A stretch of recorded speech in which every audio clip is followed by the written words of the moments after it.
Good evening, all, and welcome to Calbar's Corner for this episode of Unpack Your Shit. I am Cal, and I'm joined, as always, by my favorite Westie, Sir Helga. Good evening. How are you today? Not too bad. I've got a beer in hand, and my delightful husband fed me before the show. Excellent. It's always good to eat before the show so you don't get all hangry in the middle of it. I've got hangry mid-show before, and it's not good. No, mid-show hangry's bad. All right. So, this is part 2. Oh, God, I'm dying. Okay. Part 2 of our review of The Art of Asking by Amanda Palmer. So, this book is chaos to me. So, I just have to say this before we get started, like, actually digging the material. I was trying to figure out where to stop and, like, trying to figure out, like, some talking points and, like, some good breaks. But because she has written this book in just a series of story snippets that are just sort of interspersed in each other. So basically, it's like her telling 6 different stories interchangeably. And they're just sort of pieced apart. There's no good stopping point anywhere in this book. So I just sort of picked one arbitrarily and like, this is a good spot. We're going to stop here-ish. It's about, another third in the book. I'm laughing super hard because it is a hardcore turn off the last book we did. So much. Which is very like regimented of like, we build this block, we talk about this block, we use a story, versus The Art of Asking is like the ADD version of that. Yes. And so because there is like weird lessons that go out through it, and it's going to build and continue to get better overall, because it's going to like reference back to some of the actions that happened in the first part of the book. But you are 100% right. This book is definitely like a little bit more ADD. The other one was much more structured and built like, these are the foundation blocks. This one's like, we spilled the Legos on the ground, now build. Yes. And it's interesting to read. And that's what I appreciate about these 2 books so far we've done is when you look at things like this that are self-help books, most of them are very textbook and dry and scientific. These have not been that, which I appreciate, by the way. This one has been very interesting, and you're going to learn a lot about her as a person. And like, I've done some reading outside of this about things she's done, and because there were some articles that came up after our last show about why Amanda Palmer is just a terrible person. And I was like, okay, I'm going to go look into a couple of these just to see what I'm seeing and sort of what the thing was, because I wasn't seeing it yet. I think that's one of the things we covered in this one is starting to get into some of the. I'm seeing some of the things that caused all the heart feelings. And I'm starting to go, oh, okay, I see what it is. If you don't have the context for some of the actions she took and understand sort of the art of asking in this, then some of those actions she took more recently don't make sense. Yeah. And are toxic from an artistic perspective or, whatever, or that community perspective. So, yeah. But yes, I'm loving this book. It's super interesting. Like, I set the limit of where we were stopping, and then I finished it earlier, and I was like, I want to read some more. Like, I hard stopped. I was like, oh. It kind of just gets better as it goes on. And so I want to address a little bit of we got some feedback on the last show of just like, fuck Amanda Palmer and everything else like that. And so I want to touch bases with this of, we're not preaching that this is a Bible or like the way to fucking go or that anybody's perfect. In the last book that we went over, The Anatomy of Peace, they address their fuck ups like within the book of just like where they fell down in their own process. The interesting thing about Amanda Palmer and The Art of Asking is she fell down after this book was created. And then had to reapply her own ideology to like get back out of it and get into her own swing. It's the up on the pedestal complex, which actually, amusingly enough, kind of in this section, she goes over the up on a pedestal complex and learning about it. She just learned about it really badly after this book came out. There was a lot of change in her life, and I'm not defending some of the shit she did. I'm giving context to it. If you look at it, it's a really good lesson about how she forgot to apply what she was talking about, which we all do. Right. We're all going to like, oh, hey, I use this rule in life and it helps me through all these things. And then all of a sudden you realize you're in a problem because you're not actually applying those rules to yourself. You're applying them to everybody else, but you're just kind of like glossing over what you need to do. And you're like, oops, fuck, my bad. And so I actually thought this was a really good time to bring this up of, yeah, she fucked up and she actually did exactly what she wasn't preaching to do. And it kind of, some stuff went to her head, but I still think the lessons that she both learned, she both talks in the book and then applied after her like fuck up publicly, are true and worth the worth looking into, and not just hyper focusing when somebody screws up one time or like has a stumble. Like, she's a very polarizing personality in general, and so she's not going to work for everybody. Yeah, no. That's the reason why we also have a series of books we're going through, because not every tool is going to work for everybody. Right. Well, and there's some interconnectivity there too, but also it really does. It shows us the sort of cyclical nature of this. We talked about that in the last book of you're going to fix a problem, you're going to find new problems. You're going to fix a problem, you're going to find new problems, or you're going to fix a problem, you're going to fuck up the fix you just put in place, potentially worse than you were in the first place, and then you have to sort of work back through that. And I think as long as you can. It's funny, going back to some other stuff we've been talking about with the Polyam show now. As long as you're compassionate with yourself and you can communicate those things, like you can go back through that. You can fix the thing. So yeah. It'd be interesting. I think when we're done with this, I want to do some more looking and sort of see what she did. That sort of how she did what she did, and then where she's coming from since then. Like I dug into what she did, not necessarily since. So I'd be interested to see what she's done since then that has sort of reapplied that. So yeah. Anywho. All right, so we read from like page 90-ish to 170-ish, somewhere in that region. Basically, so for those watching, I'm going graphics to graphics because that's about the only chapter markings that there are in this. Is there's randomly pictures and lyrics. That's the vision she's given us for this book, which it's just sort of humorous to me. From the it's very artistically put together. It's not logically put together. But whoever edited this was brilliant, though. Like, the editing in this was brilliant to piece these stories in the way they are and sort of tie them together. Because, like, I can see the tie-ins. I'm just not happy about them initially, like when I first started looking at it. So yeah, I'm like, I want page breaks. Can we have page breaks? Yeah, you get 3 dots. That's all you get. You get 3 little dots. 3 dots and occasional stories. Right. All right, so I've marked a couple things, but I don't want to get too far ahead. So I know you've got a whole bunch of things you marked. Do you want to? I actually only have in this section I have only 2 things marked. And one of the things is this section, rereading this section hit me stupid hard.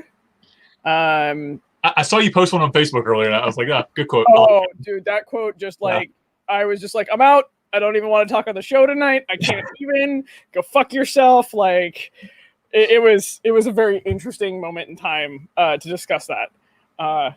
So I'm happy to start wherever you want to, because my takeaway from this section, like the section overall, was her learning her power and asking, and also the downfalls of it.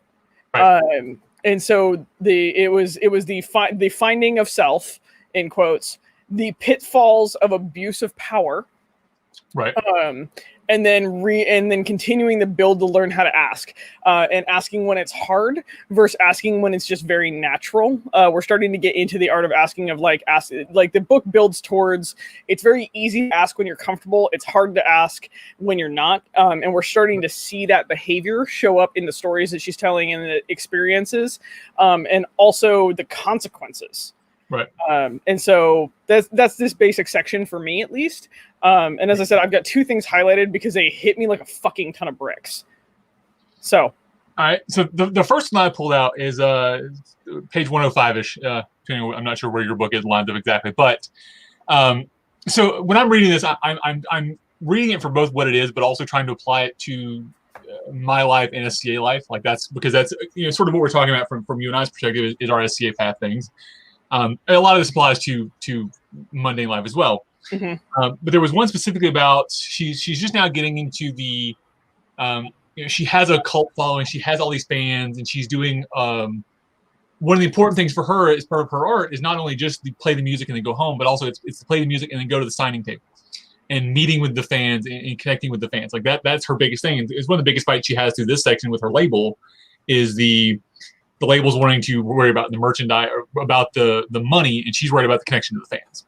Mm-hmm. So I found that really interesting, especially because she talks at one point about she started having people bring her CDs. So I'm sure any popular music person has had this happen to them, and they probably get stacks of them and then just toss them in a drawer and they never see them. For her, it was very important to start to take the music in as the gift that it was, that it was her, referencing back to her being the bride. It was their flower. It was the flower she gave out as the bride. Mm-hmm. But it was her little bit of thank you she could give them was to take that gift and actually listen to it and actually, give them some feedback if she could or whatever, and to not refuse that gift. So when I read that, I went, peer giving back.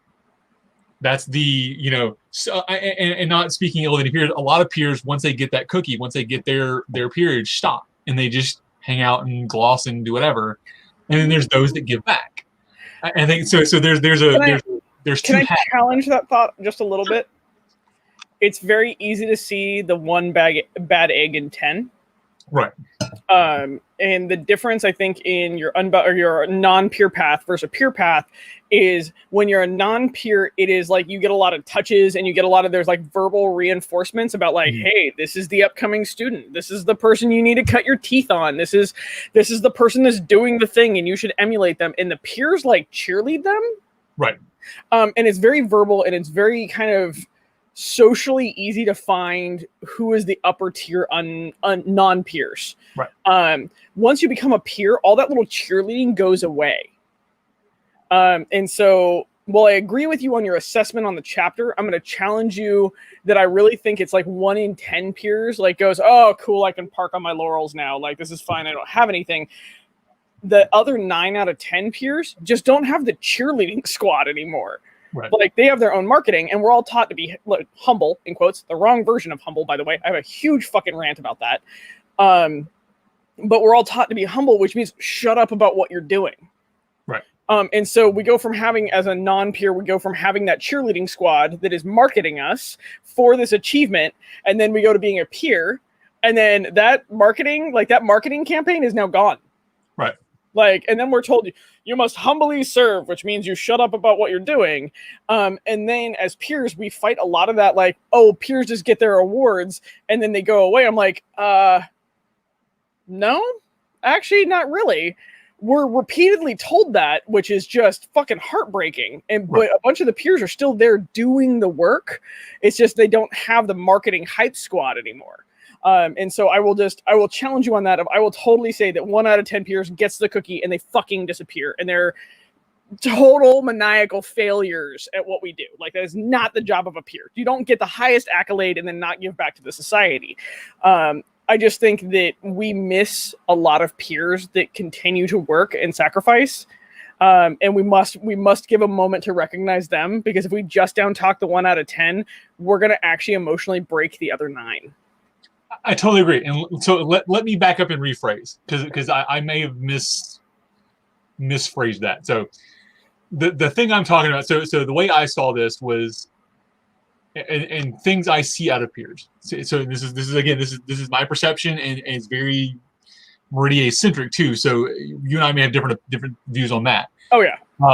There are things that the peers could do that are smaller things that are that little gift back to the non-peers, right?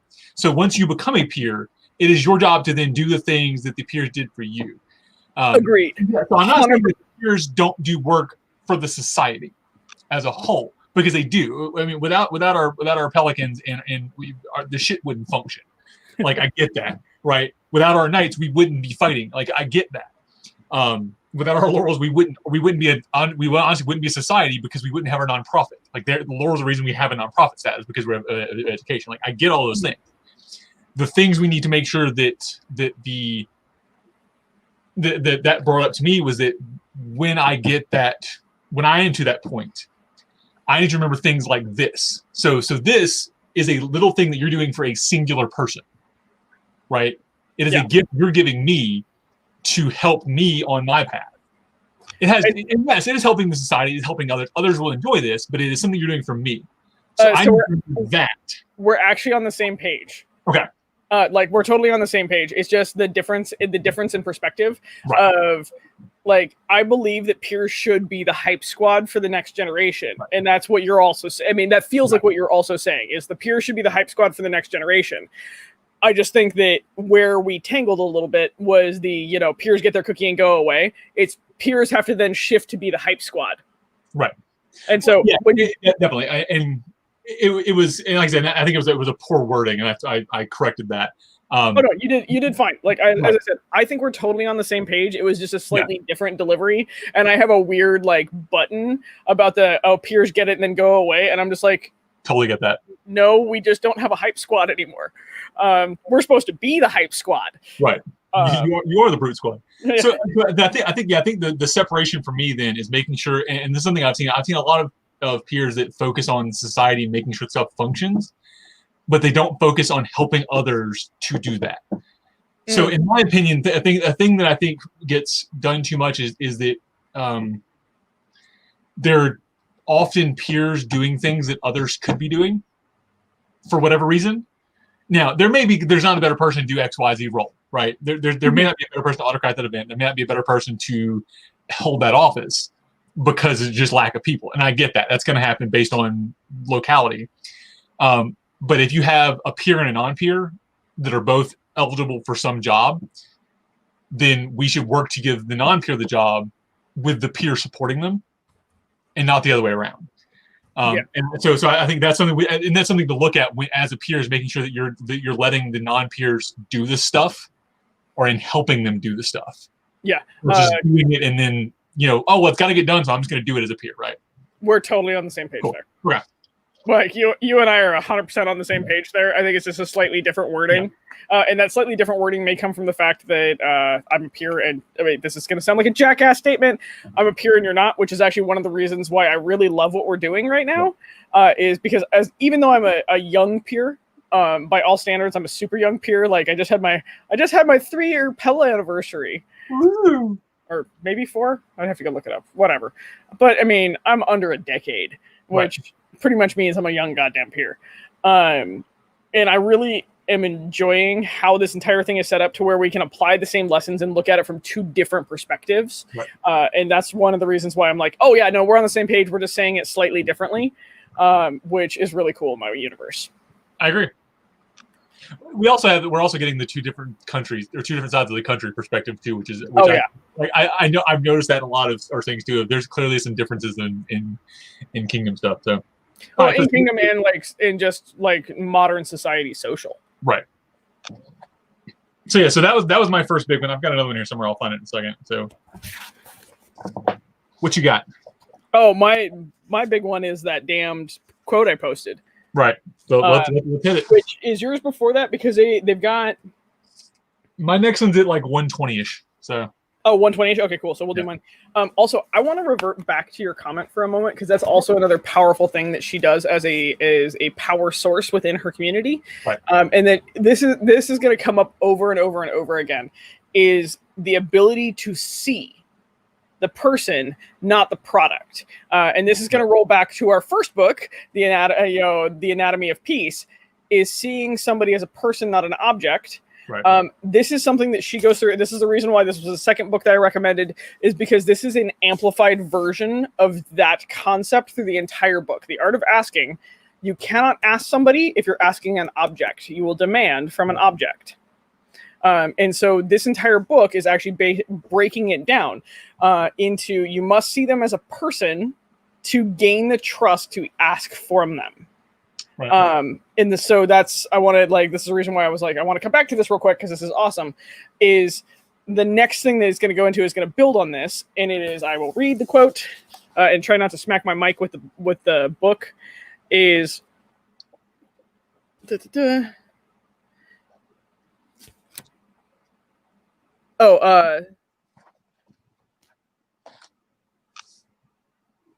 hang on. I flipped to the wrong fucking page. Excuse my language. Excuse your we have a warning for a reason. Yeah. Well, I was just like, I was looking at it and I was looking at it again, and I was like, that's not the quote. I'm at the wrong marker.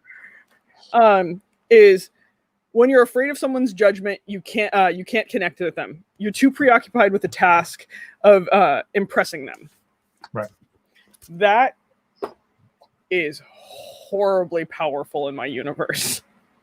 And this goes back to, if you are trying to impress somebody, they are an object to overcome. Right. Or there's somebody that you are trying to find value with by proving that you are worthy. So you are already in a lesser position. And how this will relate to the SCA in a moment. But why that struck me is I have been in a place many times in my life where I valued myself on what I could do for an individual, not who I was. So I would disappear the moment that I felt that I was useless. And I always had to find use in their world. And this accelerated to the point where unless there was a crisis, I wasn't in any of my friends' lives. Right. Because I was useful in a crisis. Because then I was proving my value. I was trying to impress them with how, my tools and my skills and everything else like that. Is I fell to my own hero complex. And this goes to the reverse. When you're very meek and mild, typically you are trying to impress somebody, or you're trying to be out of the way. You're trying to not be a problem in their universe. And so there's the two ends of the spectrum on this statement of you are actually turning yourself into an object. Right. And you are turning your value into what you can produce or what you don't cause. You're not allowing yourself to be human in the interaction. And so thus you can't ever trust the person in front of you. And you're choosing not to trust the person in front of you because, well, you're just an object. You must be of value and use to have any reason to be in their world. And thus you are trying to impress them. And so that's something that just, I sat with that quote and sat with that quote and then hated myself for a minute and then sat with that quote again, because that has been the struggle of my life. Either I am too much or I am not enough. Right. And so thus I devalue myself as a human so people can be more comfortable around me. So yeah, that quote can go fuck itself. Yeah. So, okay. So when you first read that, my immediate reaction was pure fear, belt chasing, hat chasing. Right. That's our to tie it in SCA. That's our sort of 3 points of that from a direct SCA perspective. Mm-hmm. So looking on the pure fear route of once you have that pure fear because you're scared of the laurels because they're going to judge you, because you're scared of the knights because you're not good enough to fight them, or you're scared of the royals because, oh God, they're these bigger, better people, right? You're seeing them as them and as an object and as a thing to conquer or to hide from.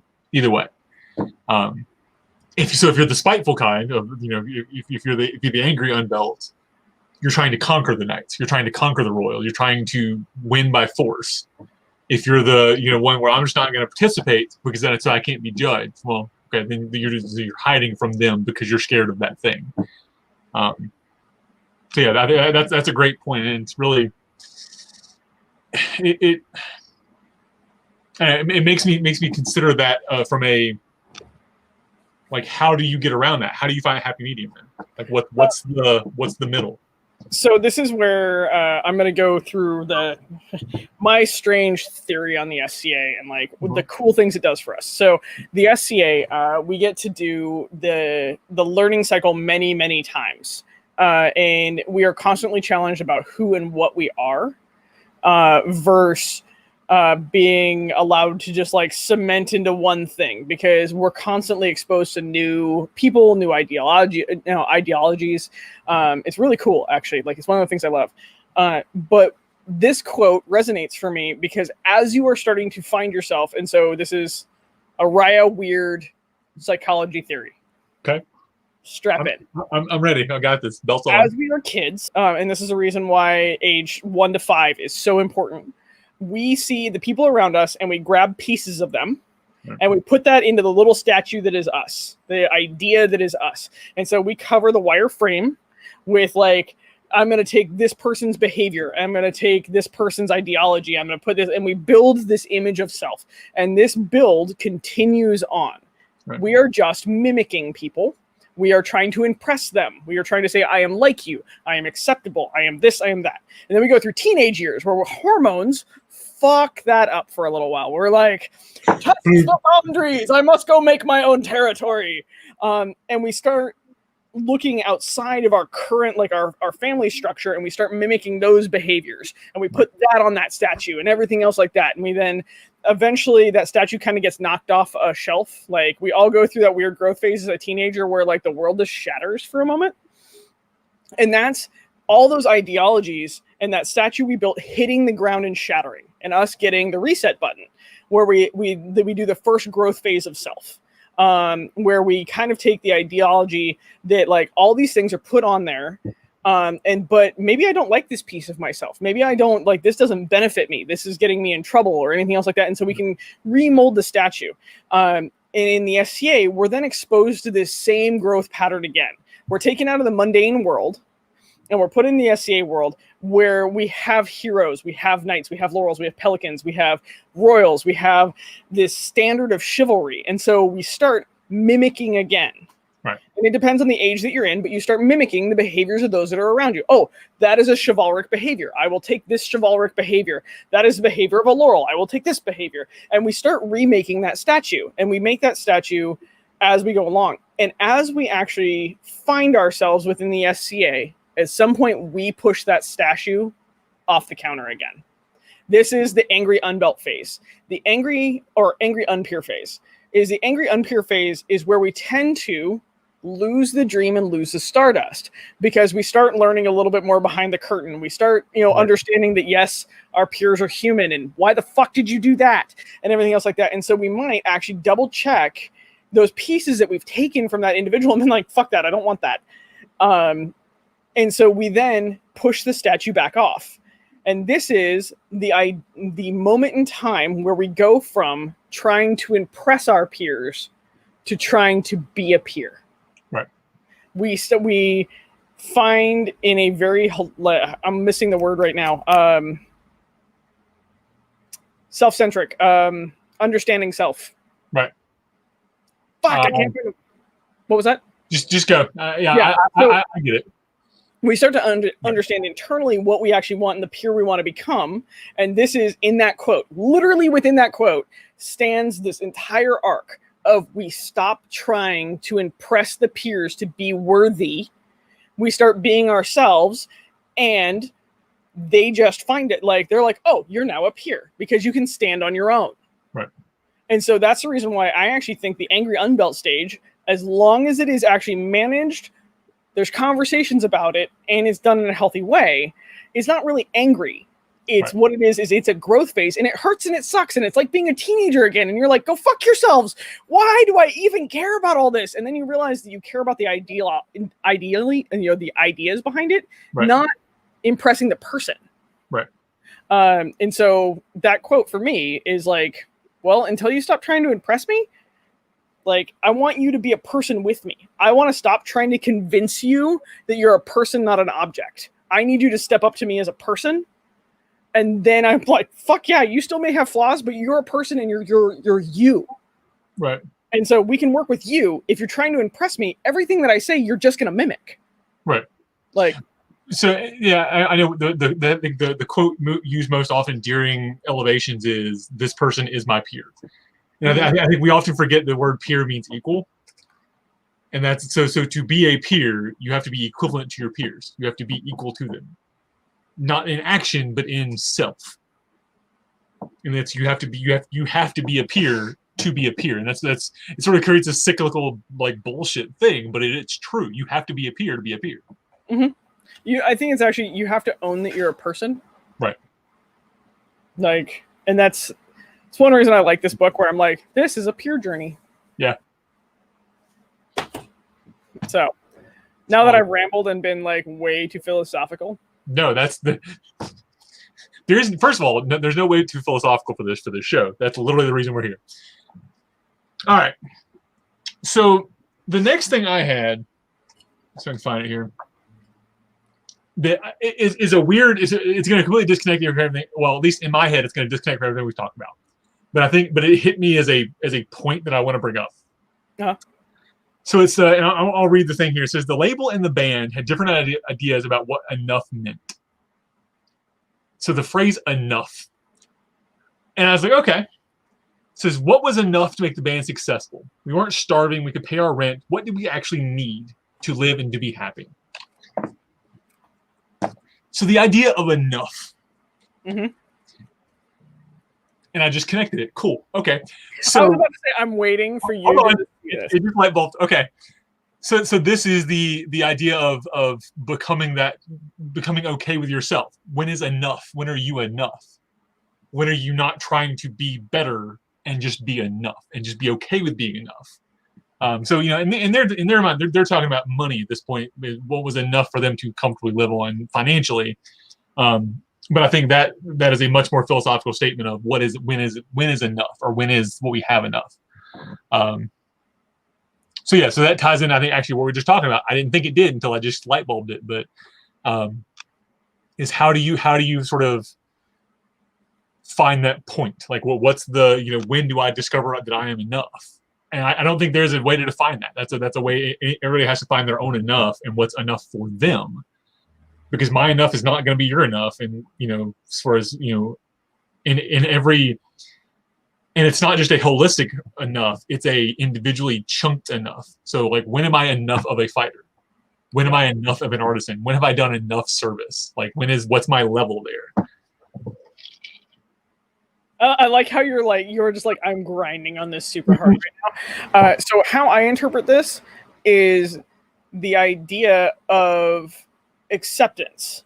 Right. So the difference between the band and the label at that moment in time for me is the idea of the bar from two different perspectives. Right. So I don't think I will ever be enough to be a knight. I am a knight, but there will never be enough that I have done to continue to earn that. Right. I must, for the rest of my life, continue to do that. And so at that point in time, I'm a little bit like the label. Like, I'm going to constantly seek more. And we're also, in this context, I'm removing the fact that the label basically makes people objects. I'm using the label as something that is always going to seek more. The cycle is going to continue going on. You must produce more. You must do more. You must. And so this one is a little harder, because where she's looking at it is she's looking at, like, what is enough for me to be satisfied? Like, is this project done? Is this okay? Am I just continuing on from here? Or am I going to settle? Like, am I just making rent? Cool, great. Like, I don't have to push any farther than making rent. And so this is the weird dichotomy of this section, for me, looks at the fact that not everybody's going to be a peer. Right. Some people are going to settle on enough. They are happy with enough. Some people are not going to. Also, as peers, we must understand that what is enough for us is not actually the bar. Right. Because if I try to weigh every candidate on the things that I did to become a knight, no one would ever pass. Like, you can't compare and despair there. That's really bad. That's super toxic and really terrible. So you must understand that what is enough for the bar may not be enough for you as a peer. And that's where it kind of gets a little gray and muddled. Of sometimes enough means a person is never going to pass because they have settled in their behaviors and who and what they are, and that is enough for them. Right. There also must be the next enough. This is the idea of what your bar is. This is where, if they hit, these things, they are a peer. And then most peers will never be enough. So they're always going to seek, like the label, we must get the new hot thing. We must do this. Right. We must do this, and keep growing. So that's where this concept for me in this book actually gets a little weird. Of, we must understand that enough for one person may not be enough for you. And it may or may not be enough for the bar. So, okay, I have three things I want to address, because I think it's interesting that I think you and I are actually on opposite ends of this then. So I'm looking at enough, not indeed, or in so you're enough in my, if I'm understanding you correctly, is I done enough to achieve X, whatever X is, right? Yeah. Have I done enough to get to that point? So I'm looking at enough from two perspectives. One is the letting perfection get in the way of done, right? Or letting perfection get in the way of good. Mm-hmm. So that's one part, right? So you can be good and not be perfect, right? And take that however you want to with whatever thing you're doing. But when I'm looking at enough, I mean enough to be happy. So I'm happy with myself that I am enough. Regardless of what I've done, regardless of what things I'm producing, regardless of what output I have achieved, I'm enough. If I stopped right now and did nothing else ever again, I'm still enough for me as a person. And that's, or at least I'm hoping we're actually not on different pages. All right, cool. Okay. We're on same page, 2 different languages. Right. Okay. That's why we have this conversation, because that's what it looks like. It looks like there's very much I have to keep producing to be valuable, which again goes back to what we talked about earlier. Goes back to the first quote. Right, there you go. But if you're tying yourself into your value, into your output, then you're never going to be enough. There will never be enough. Mm-hmm. And so I actually agree with you. Okay, cool. And this is the reason why. And so I think you just put it more succinctly and much more actually articulately and beautifully than I did. There's a difference between enough for the bar and enough for yourself. Right. And that's the reason why I believe that we should actually teach people you don't have to be a peer to be satisfied. Right. Because part of it is if you are enough for yourself and you are happy there, be there. Don't feel like you have to continue going. Like, you don't have to. If you're happy doing what you're doing, then keep fucking doing it. Right. Like, you don't have to Peter principle this.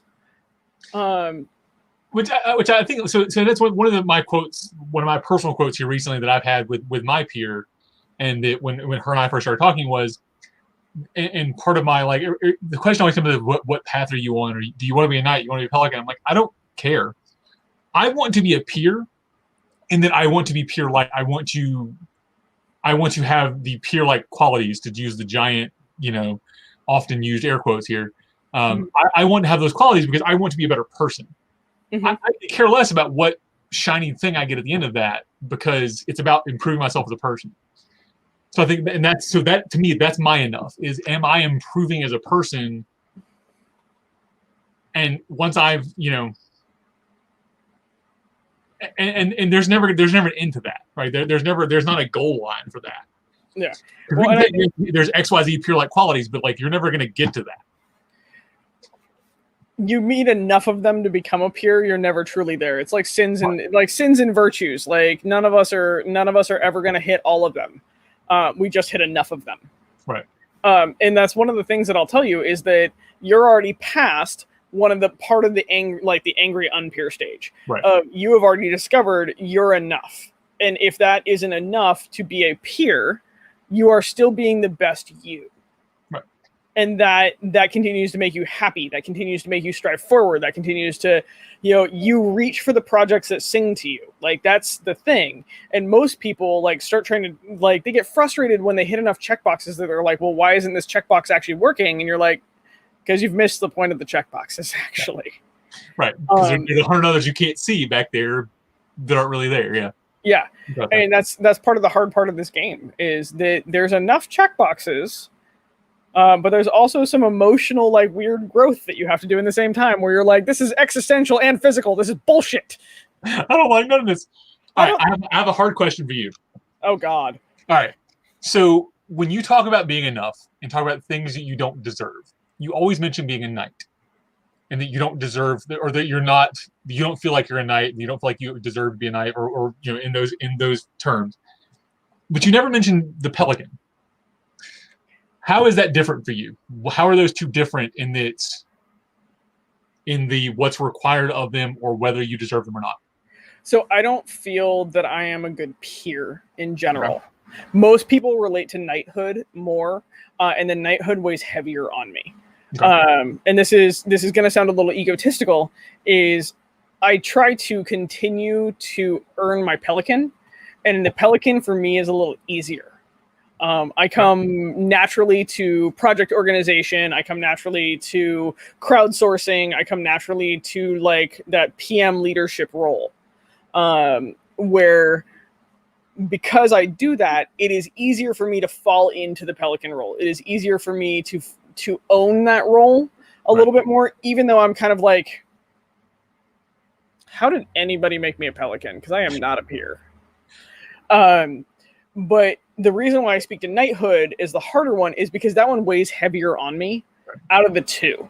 And really the heaviest one that weighs on me is my royal peerage. Right. But I think that the royal peers are badmouthed so fucking much that I try not to contribute to that. Right. And so like a lot of my weird struggle with that one is I struggle internally with that one, like, and commit emotional seppuku all the time. So the answer is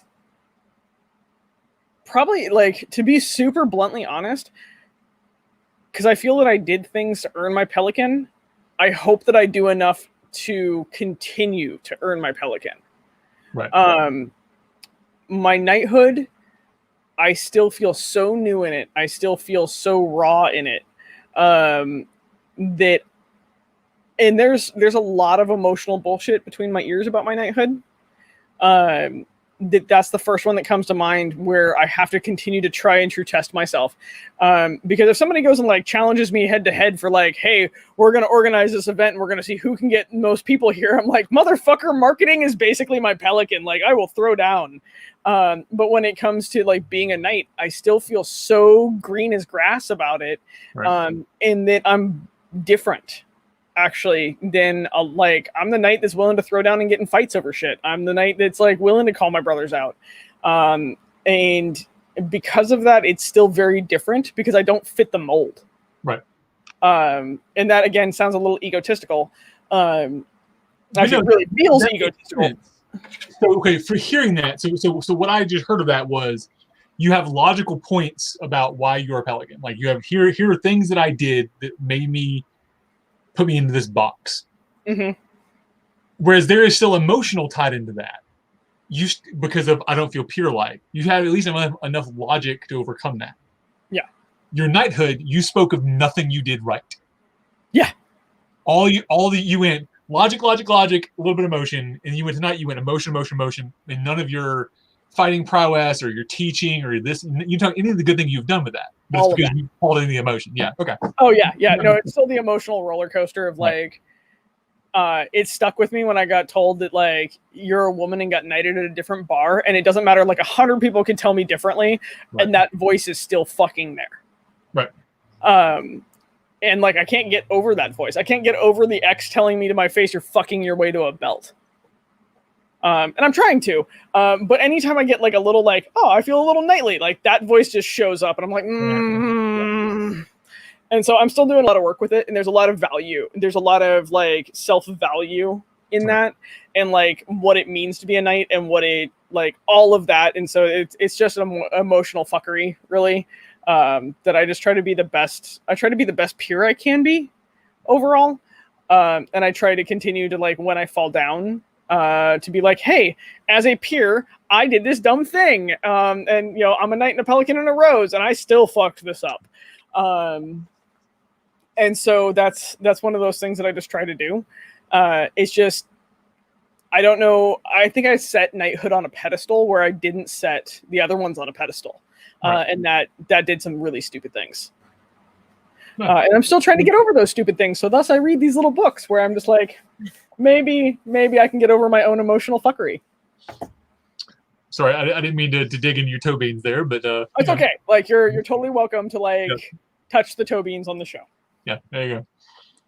All right, so back into the. Oh, by the way, we read a book. We should get back into that. Okay, so you had some. I've got one more point that I have. Maybe no, two. I have two more points. So what do you have? So I've got the amplified power of cruelty. Oh yeah. Okay. So, and this is one that hit. We're gonna have an ego trip. I'm sorry. Okay. We're totally gonna have an ego trip here, so I'm very, very sorry. I had a very fascinating conversation with a friend, wondering when I was going to be the target of cancel culture in the SCA. Ooh, okay. Which was super cool, actually, because we've got the show going on, and we've got like I can crowdsource things, and apparently I'm a little popular, which is weird as fuck, by the way. You're on shirts. Did you know that? Fuck you. But because there's a little bit of a following, typically people eventually like you fuck up in some way that you become the enemy. Right.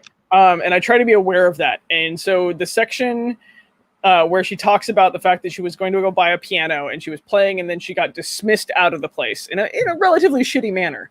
And mind you, I am nowhere near as popular as Amanda Palmer or anything else like that. But within the SCA, and I actually did this recently, which is probably the reason why this hurt.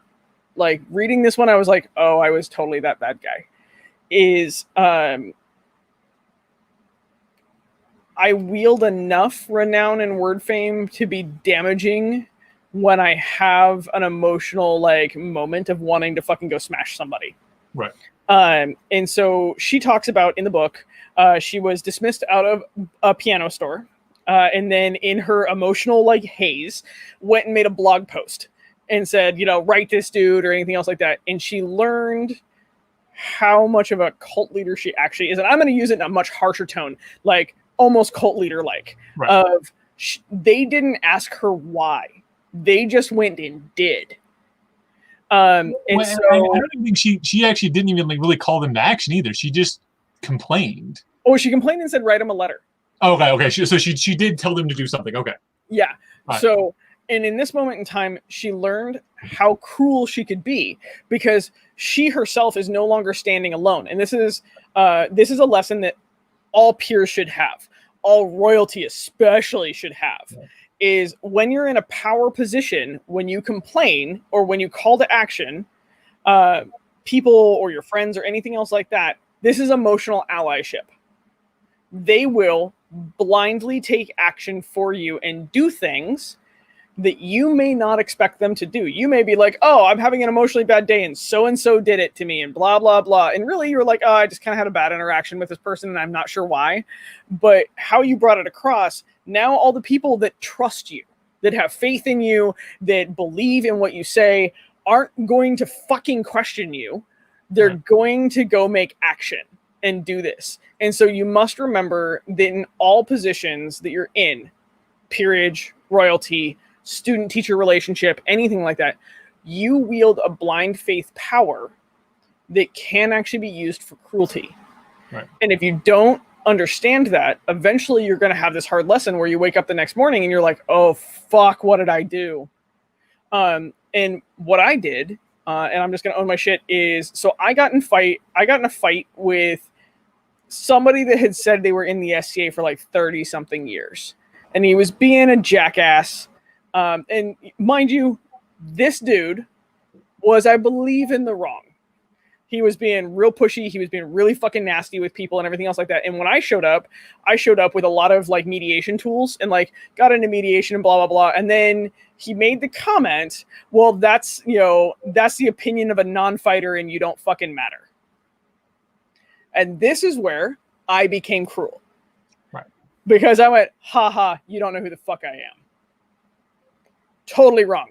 I went from being in the right to sacrificing everything in that moment and being wrong. Because at that point in time, as soon as he said that, I didn't mitigate the damage that was about to come his way.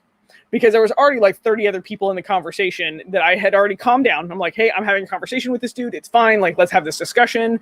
And like, let's actually see if we can round this back to a healthy place. And he did that. And I went, nope, fucking burn him. And they fucking cut loose. Like, because I did not stop it. And because I got nasty too. Because I was like, aha, you don't know who the fuck I am. And then I doubled down. So I left the conversation. I was just pretty much like, peace the fuck out. To the wolves, asshole. And then somebody screenshotted what he posted on his personal page, naming me. And then just fucking tearing me apart. He's got maybe 200 or 300 people on his Facebook. Who gives a fuck? And so I then made a post where I pretty much did what she did. And I was just like, this dude did this. Haha. Fuck him. Everything else like that. And people started messaging him. And so I pulled my post and actually posted an apology. I was like, I was the fuck in the wrong. Like, nobody should be harassing this dude. This is not what the SCA needs right now.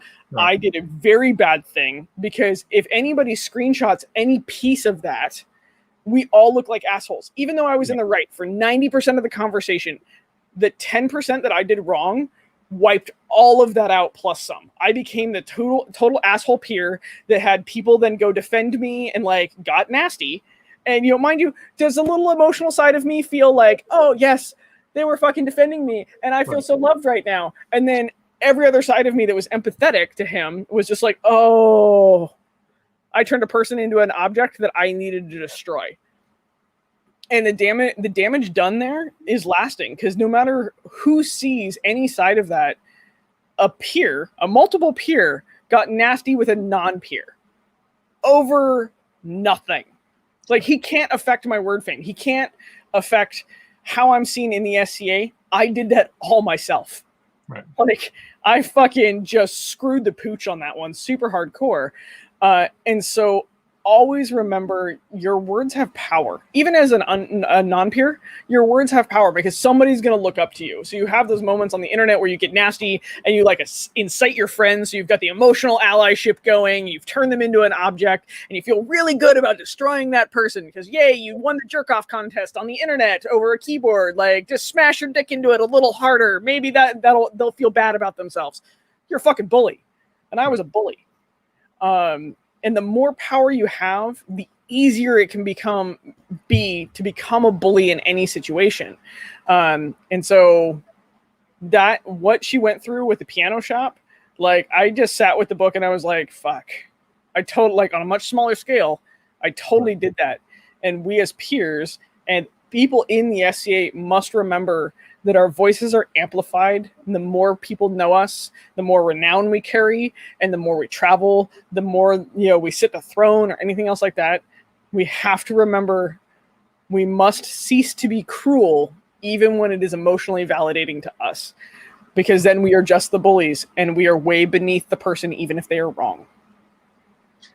So there's a philosophy that I try to ascribe to in Buddhist philosophy. There's the idea of truth that I think plays into this a lot. So truth, in most people's mind, is the phrase accurate? Is it factually correct? That is the definition of truth. The Buddhist philosophy goes a little further in that, is it helpful in that time?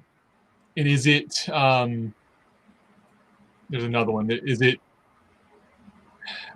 basically that's the one that matters though. So it not only does that have to be an accurate statement, but also is it helpful? So in this case, what you did was accurate. What you said to this guy was accurate. Whatever, but it was not helpful. I think that and that's the important part of that. So when we say a thing, we need to make sure that if we're speaking truth, that we do a secondary check of, is this a helpful truth? Is this helpful in this moment for me to say this?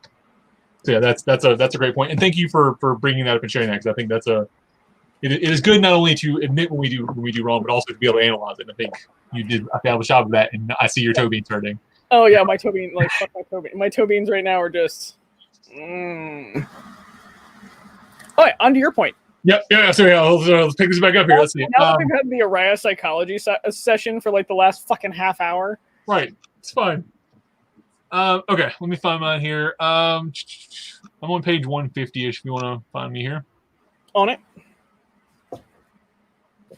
I don't remember what I got. Now I have to remember why I marked this, because I didn't have a highlighter, so I was literally just like dog-earing the bottom parts of the page, going, "Oh, it's somewhere on this page." It was a point I had. Highlighters are for.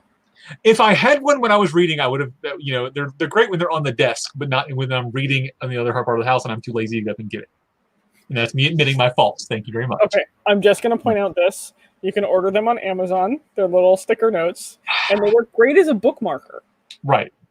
Again, they'd be on my desk, not on the porch where I'm reading. So that's the reason why you use them as a bookmarker. That's true. Just leave them in there. Yeah, that's what I do. Oh, thank you. There's the 4. Is it necessary? Is it helpful? Is it kind? And is it factual? That's the 4 truth things. I actually have that written on my wall. Yeah. If you go through those 4 steps before you say something, you'll say a whole lot less in your life. I guarantee, especially when you're angry. It's more important when you're angry. I've tried to do that, especially when I'm mad. Yep. Let's see. Okay, so again, this is sort of a divulging that I'm probably going to connect back here in something. So this is going back to Amanda and Neil game and talking about their relationship and how they've come to terms, and this keyed into me because of the polyam show that we're working on, and some things we talked about in that, about being compassionate and communicating. So one of the things they talk about in here is that they both have this, like, she has a runaway from commitment, and he has an abandonment thing. So she doesn't want to commit because she's this free spirit and wants to just be able to go and do. Whereas he has an abandonment thing. So every time she leaves, he had to deal with that. So them having to balance their relationship was really interesting to me. And it's sort of off the topic of the art of asking, but I think it's an interesting thing to look at, is that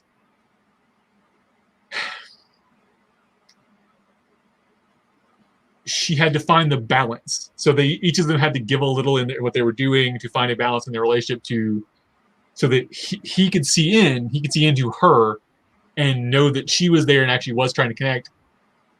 And so they talk about like leaving a window open, or there was always a window open so that one of them could see out, but the other could see in, so that she didn't feel stuck, but that he could still see into her as a person. Mm-hmm.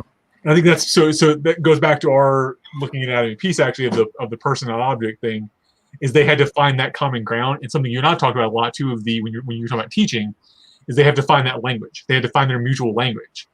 So they were coming at it from two very different directions, and it took them kind of both correcting to a center point to be able to communicate better. Mm-hmm.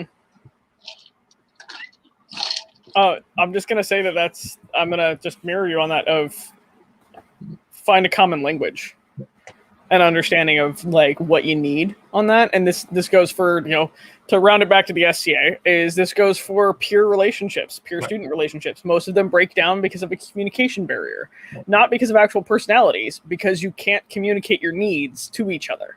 And so when establishing those relationships, make sure that you know that like, oh, this person needs the windows left open, or this person needs to be free range and just have me check in with them occasionally, or this person needs their hand held. Like that's what they're looking for, is to be very like nurtured and mothered hen about some stuff until they find their own feet.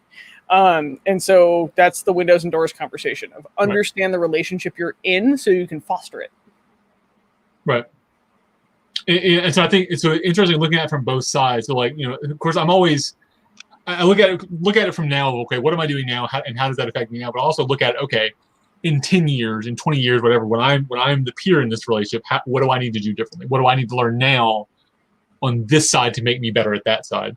Mm-hmm. That's a kind of conversation. So when I was going through finding my peer and discussing that,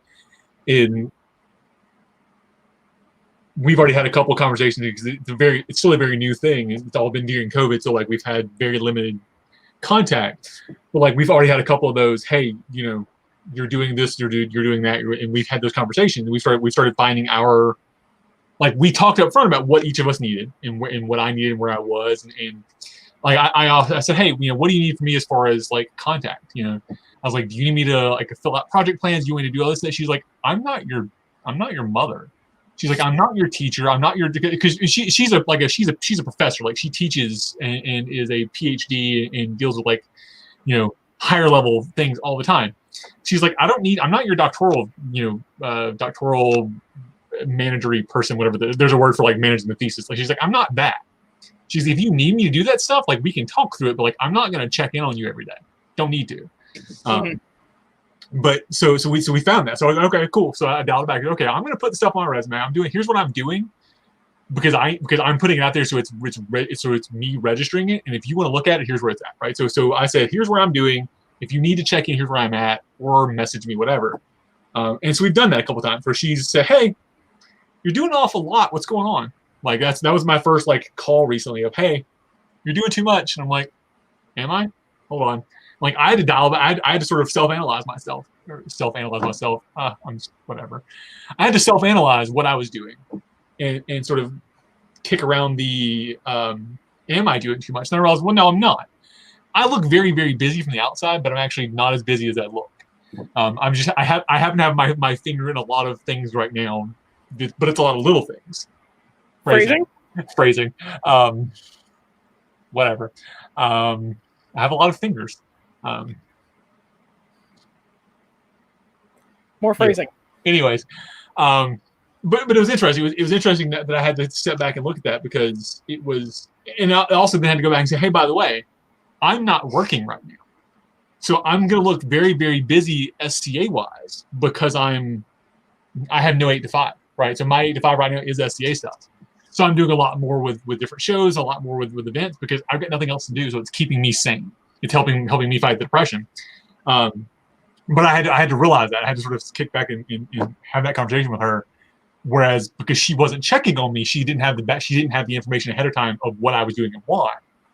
And then when she asked the question, I had to figure out what was missing there. So interesting points. So communicate with your peers. That's an important point there. Set expectations. What? What? All right, I know. What's the next thing you're throwing at me? Yeah, so we're coming up on an hour, so let's kick through. I've got one more. Page 164. Axe murders. Don't follow me on Twitter. No, that's not it. But it was a funny thing. Oh my god, she's got some really good Twitter stories. She does. So one of the things that I like that she does, and this is very much a thing that I do. When she's traveling, she just stays with random people. Literally, like there was one story she tells where she's on stage in the middle of a set, and they're like, "Hey, oh by the way, we have nowhere to stay tonight. Who's got a couch available?" And that's neat to me as a because I'm that kind of person that takes in random people. I literally, one of my favorite like stories. I pick up hitchhikers all the time. It's a thing I do. My wife hates it. My girlfriend hates it. My parents hate it. But also, it's given me really neat stories. And like I have a Hitchhiker Chronicles I put on Facebook when I do it. But it's also super dangerous. Like it's super dangerous if you think about it, because people get killed doing this. But and this is the point I'm making here, is you can't punish everybody for the actions of one. So, and this is funny, ties back to our original conversation about the punishing all the peers for the action of the 1% of or the 10% of the peers or whatever. So I keep doing that. I keep doing these things. I keep taking people in, and I've gotten some really great stories out. We had a couple stay with us a few years ago. God, it's been a few years ago now. It was from France. They were literally hitchhiking across the U.S. They were like around the world. Like, how many people get to have a random French couple just stay with them that I'm now connected with forever on Facebook, and that's awesome. Like I see their journeys, and I never would have had that had I not stopped and picked them up in the rain in the middle of bumfuck nowhere one day. And a lot of people won't do that because there's that one guy that got murdered one time. There's that one person that got, had this bad experience. And yeah, it's going to happen, right? And, I won't do it if the girls are in the car with me. I won't do it if I'm with somebody else. If it's me in the car alone, sure, that's a risk I'm willing to take. And it's very much a risk awareness thing. But I think that's important to remember is that when we're talking to people or we're dealing with groups of people or whatever, is when you look at a night, and this is something that I'm bad about and I'm working to fix recently, is that I have blamed the chivalry as a whole for actions of some. Now, some of that blame I've laid on the chivalry for their response to those actions. And we've discussed that some in the last book. But I'm also starting to find that there are more and more of the chivalry that are starting to step up, starting to fix it and starting to correct those problems. So I'm having to realize that I need to reevaluate that, and that I can't, just because I see a white belt, assume. Now, am I going to be gun shy about that for a while? Am I going to be a little more hesitant than I would have been a year ago to just blindly trust that knight? Yes. And that's unfortunate, but it's a trauma-based response, right? But it's still important for me to recognize that I'm doing that and dial that back. And so this one thing she talked about here is that she's looking for a place to stay, and she shows up at these random people's house, and she's like, "Well, they could be axe murderers." They weren't. Turned out to be a really great experience, but you're right. They could have been axe murderers. So back to your night and trauma thing. Right. So one of the things that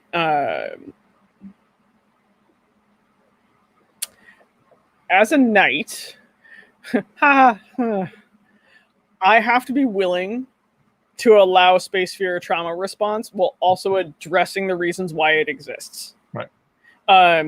Where, people want to say hashtag not all knights or hashtag not all man or hashtag whatever. It actually is. Pooled renown is a thing, and survival matters, actually. And so how we beat that is actually by creating space for the trauma while also addressing it. Right. And so that's one of the things that I think the Knights are actually starting to do. Instead of being like, well, I didn't do that. Do you believe that I would do that? Instead, they're like, okay, how have I contributed to this and how can I fix this? Right. Cool. How I fix this is continuing to be myself, but because I said, how can I fix this? Or like, have I been a part of this? Now I'm safe again. Sweet. Like that wasn't fucking hard. But we have to go from a defensive to an offensive position. Actually, we have to stop being defensive about our own character and be offensive about treating the problems as they exist. And so that's one of the things that this is not even in this book. I'm sorry, we have just gone down this rabbit hole, but you brought this up. Is that actually, never mind. I'm going to tie it right back into the fucking book. We have to be willing to ask on how we can make this space, and that is a scary ask. That is a very well-trained ask that takes a lot of bravery. We're knights. We should be fucking brave and courageous. I'm sorry. Do it. It's in the tenets right there. It's right there. Yeah. Otherwise, we can't deal with the bad renown. Right. You can't fight bad renown by saying, "Well, not me," and then stomping off. Guess what? You're now just in that pool of bad renown or just being a punk. And like, not the good type of punk that will punch Nazis, like the bitch punk 14-year-old that doesn't know how to tie his shoelaces because he thinks it's fucking cool. Like, I feel like you got some shoelace related trauma there. We'll dig into that later. So being in high schools in the 2000s, there were some really weird trends. Not tying your shoelaces was one of them. Right. I was that asshole that if you picked a fight with me, I'd step on your shoelaces and then hit you. I will use your fashion against you. Don't fuck with me. Okay. I'm sorry. Are your pants down around your like mid thighs? You can't run a full stride. I'm just gonna piss you off and take a couple strides away so those fall down a little forward. Then I'm gonna turn around on you. Like, I will use your fashion to fuck you up. I'm only 5'5". I'm going to use every tool I got. But that's one of the things that we as knights have to understand is we have to be willing and brave enough to ask how we can address the problems. And if we are not brave enough to ask and steady enough to hear it, then we are failing at our jobs. And this is going to fall, that'll fall like at the end of the book, actually, amusingly enough, is we have to kind of pick up the emotional hitchhiker and understand that we might get stabbed a little bit, but you know, we're strong enough to deal with it. And so we're going to go back to be brave. Ask the fucking thing. There you go. Sorry. Weird rabbit hole. That was that's perfect. And that's honestly, and that's why I've enjoyed having these conversations with you. And I've started like you and some of the other West Knights that I've dealt with recently have sort of given me the want to care about that again, like not to blow smoke up your ass, but like it's a thing. No, you and Thorfinn and Fergus and a couple other people I've talked to recently have given me that care again that I'm not getting locally from, and part of it's because I'm like a lot of the nights we have locally are not doing as much online, so like I'm not interacting with them because we have some really great nights in Meridians. Don't like please Meridian Nights, don't be pissy at me, but like I lost all respect for the chivalry for a while, and it's still there. Like so things I'm getting out of some of you has starting to help rebuild that. But it's because you're willing to be vulnerable about that. And I've had some conversation with Thorfinn after hours after the shows and things that is really helping rebuild some of that, helping me see the internals of that. I think the issue that I see a lot of that and is we're not seeing the fix. We're not seeing the insides of that. Mm-hmm. We're not getting to see behind those curtains, partly for good reasons. But it's difficult as someone on the outside to see the fix because it's so covered, and it's not, and when the hurt is public, the fix has to be public. Yeah. So that's actually, I'm gonna just soapbox that is it can't be behind the curtains anymore. We've moved past that. Right. When you lose the faith of the populace, you must start doing the executions publicly. And on that note, no, I think that's a perfect quote to end the show on. When you Sir Helga says, when you lose the faith of the public, you have to start the executions publicly. All right. Heads will in fact roll. I am. This is the reason why I am not a popular knight. Right. But honestly, it is. I think a mentality, maybe not public executions. Maybe let's find a more centrist view of that. But like, I get the mentality. I get the idea of we have to. I like how you were just like, let's roll that back just a little bit here. Just a little bit. But no, it's right. The face of the populace. The accountability must be public. Right. That's a much less violent way to say that. I mean, I like the executions thing, but like, I was about to say, I'm very French Revolution right now. Right. I get that. All right. That's all I've got. You got anything else? I think that is it. I'm going to double check my little bookmarks real quick.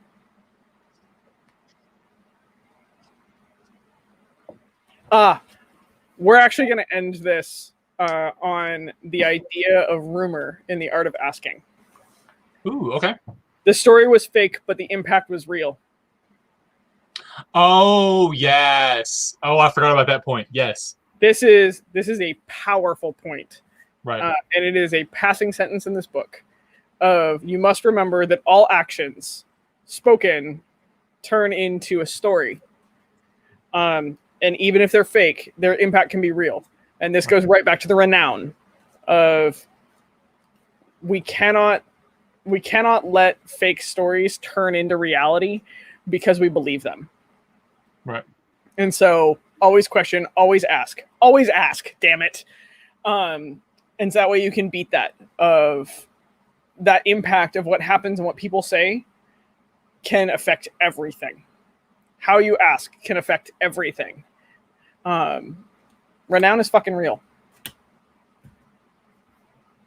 All right. Hold on. Pick that mic back up. Hold on. We're not done here. All right. I have a question, and this is one of the things that I have not talked about this publicly, but I will. How do we deal with that? But also always believe the victim. Where's the balance there? Oh, nice one. Also, fucking hard one. Fuck you. Right. And let me caveat this. Here's why I ask. I have been on the shit end of always believe the victim. Mm-hmm. I have been on the end of an ex telling stories about me that were blatantly untrue or were stretched beyond truth. And people just believed her because she was the victim. Mm-hmm. And it is a thing that now, 10 years later, I am still fighting against. So part of it is ownership of what is real in the story.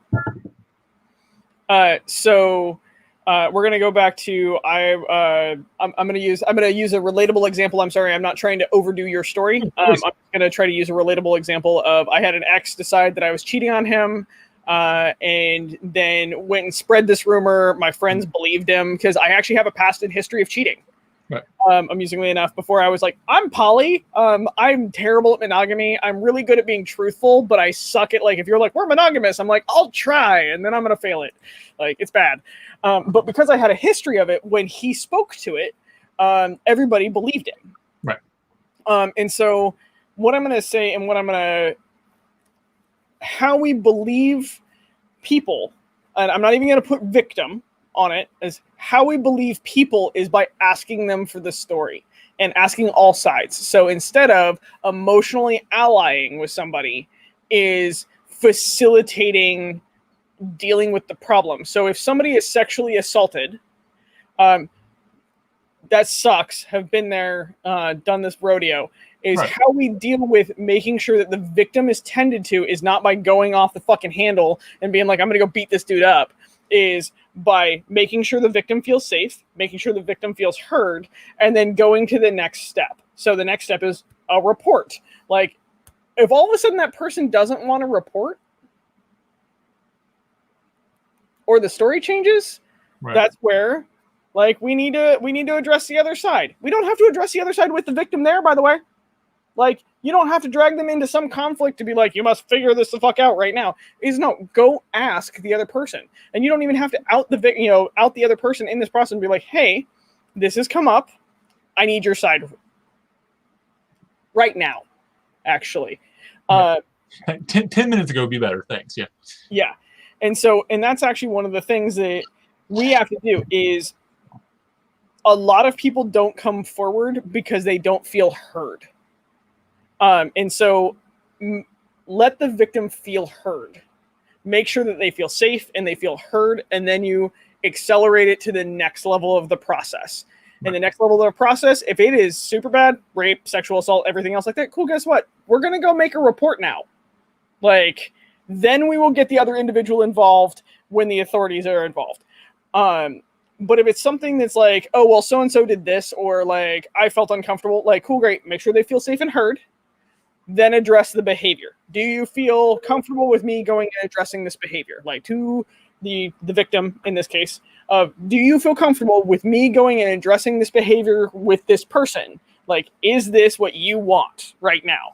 Right. No, it's not. Cool. Then this conversation dies here. Like, we don't get to then go like spread rumors about said individual or anything else like that. We are offering conflict resolution to go deal with this thing. If it is a criminal assault, I'm sorry, that's authorities right now. Like, we're just going to accelerate that, and that is above our pay grade. But if it's something like what you're describing, it really sounds like somebody was unsatisfied and angry. There may actually be some truth to that. And so you have to own your part of the truth in it, so you can be like, because if you say nothing to every allegation put forward, there's probably going to actually be some truth in there that you're now lying about. Right. And so the best way to also feel heard in those situations and be like, nope, okay, cool. I will own I raised my voice. I will own that I stepped towards this individual. I will own that I was angry and emotional at the time. I will not own I never put my hands on them. Like, I never once touched them, everything else like that. But I'm going to own these other parts. And I don't know what the example is that you're using. I'm just pulling that one out of my hat. So for anybody watching, this is not that story. This is just one that I am picking up. Is you're going to own those pieces and parts. And so like when my ex spread the rumor that I was cheating on him with a bunch of people, and I had friends coming to me and be like, nope, I have totally cheated in the past. I've had a problem with that. I did not at this point in time. You are welcome to go talk to the person that is rumored that I cheated with. Like, cool, great. Here's the evidence that I didn't do this. And if you feel like you want to have more conversation about it, fine. Like, I even said at the end of that, our relationship is extremely toxic, which is the reason why I'm getting out of it. Both of us are doing really, really stupid things right now. And so I actually tried to own all my pieces and parts in that. So the person couldn't come back and, well, but you did this. And then you're finally like, well, yeah, I did do that. And the other person's like, but you said you didn't do that. Right. So get rid of that information. Get rid of, like, we're not all going to be perfectly saintly in any fucking messy breakup. Right. Like, none of us are perfect saints.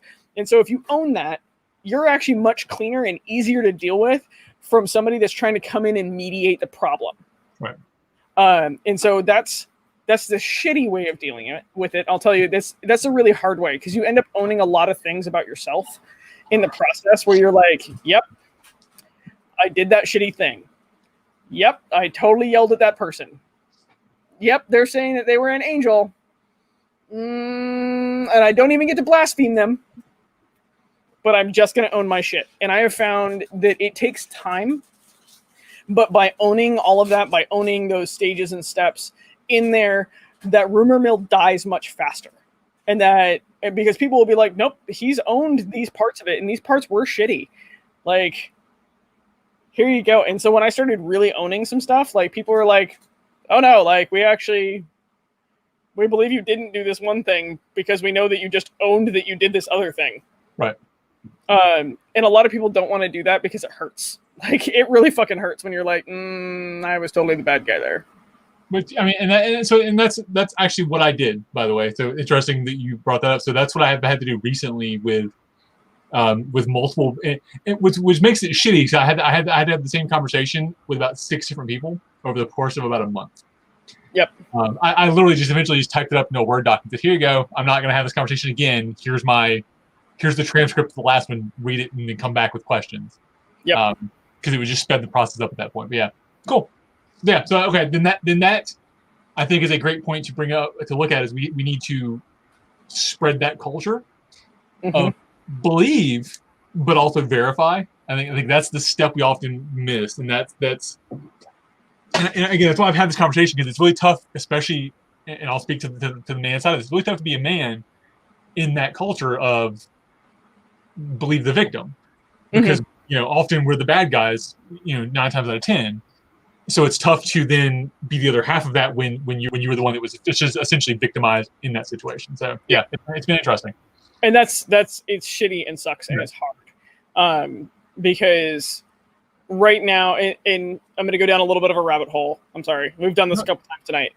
Right now we are doing in the men in our culture right now are dealing with a lot of what the knights are dealing with. There's pooled renown of a lot of guys became unsafe, but then it was dismissed behavior that wasn't dealt with. Right. And we are going through a huge Western cultural shift right now, which is very scary for some of my men, like my guy friends, where they're like, well, this thing was acceptable like 6 months ago, but it isn't now. Like, what the fuck is going on? I'm like, it's because people are actually telling you no now. Like before they said they would just go along with it because they were actually afraid of the repercussions. And so now they have the power to say no, just respect it. Like, and you'll gain back like consent and everything else like that. And it's just part of that is that shift in there. Right. And so we as a culture must believe the victims while verifying what happened. And that's very hard because right now we are so emotionally charged, like just culturally and everything else that's going on. We're so emotionally charged, and there's a backlog for women not being believed. Right. And so it's shitty, but it's basically like some of our guys are paying for those sins. That instead of a conversation happening earlier, it's now like it gets like 2 or 3 levels too far, and then the conversation happens, and it happens at a high velocity and very violently. And so what I'm hoping is that by like what you're doing, and what many of my guy friends are doing, where they're just like, whoa, hey, I totally fucked up. Let me own that I fucked up. Hang on. Now, can we have the conversation? I am over here. You're like, these are my hands. My hands are right here. They are not touching you. I would like a neutral third party right now. And by owning that, hey, I might have victimized you a little bit. Like, can you tell me so I can fix this right now? That's going to change the culture over the next like 10 or so years. As that becomes the norm, we're going to see our victims being able to come forward much sooner, and it being a grievance process versus an assault process. Right. Because victims, like, and we're going to bell curve of victims, like it'll be small victim versus very large victim. And when like the small V victim comes forward, it can then be an addressed and mitigated problem versus a like, holy fuck, jail time. Right. And we're in the transitionary process between the two, and the cultural fight between our much more aware guys, many guys in my life, who are attempting to adapt and be like, whoa, hang on. Like, I would like to actually be a good guy. How do we do this? Now, somebody give me the roadmap here. So yeah, I need the roadmap. But part of it is making sure that all the past victims feel heard, which is scary and hard. And the Knights are doing the same thing right now, where they're like, "Fuck, we screwed up with the populace, and this sucks so bad, and we don't know how to deal with it." But you have to have the emotional maturity to kind of get kicked in the nuts a couple times, where you're like, "I didn't do that, but I'm paying for somebody else's sins." Fuck, but it's going to be better in the end. Right. And that's, I wish I could just not, like, if I could just not have that happen to all my friends, I would love that to happen. But I know that also my friends are mature enough to have the conversations and do the work, even if they're paying for somebody's past sin. And I have been super, super proud of both a lot of the Knights in my universe and a lot of the guys in my universe. Of they're making the world a better place because they're taking on that burden and owning it, and then redeveloping themselves for the next generation. Right. And so down this rabbit hole of many of the victims are starting to ask to be heard, and many of the people that were, I don't want to use the word assaulters, but like the perpetrators of that feeling, are listening. They're actually listening to the ask. And that is an amazing cultural shift, and I'm super proud of them. And again, it's going to go right back to this book. The art of asking is also part of the art of listening. So all I'm going to say is, your question, I want to say good job on you for owning your shit and doing the hard work. Thanks. I appreciate that. And that's, I think you summed it up. The last point I will make, and then we're going to end, is, and also everybody out there, stop being violent about the shit. When somebody reports the thing, violence is never the response. Ever. Violence is never the answer. Literally never. Don't respond with violence. Even guessed. I went on that rant the other day. I know. I just picked it up for you. It's just easy. You don't be mean. Stop being mean. All right, this has been an hour and a half of amazing, and I love this, and I'm excited to. I think we can power through. I don't know. What's your opinion? Two more episodes or one more? I think we can actually power through the next two sections because the next two sections are going to culminate everything from the first two. So I think we can do the second, like the third one will be the end of this one. Okay. All right. So we'll do that probably a couple weeks, and we'll get it up on things. And thank you for joining me as always, Helga. This has been fun, and thank you all for joining us out in the comments. We had a lot of really good comments tonight. Actually, I'm looking forward to go back and reading some of those because there were some really good points that were made. They were sort of not timed well enough to bring in, but I'm really excited about seeing people enjoying reading this. If you want to pick up the book, find it on your local book publisher or whatever and catch up. We were on page 170-ish now, but we're just going to finish it out. So catch up with us and pay attention for the next book, and we'll be doing that soon. So as always, this has been Kal Barter and Helga in Kal Barter's Corner. Thanks, everybody. Have a good night.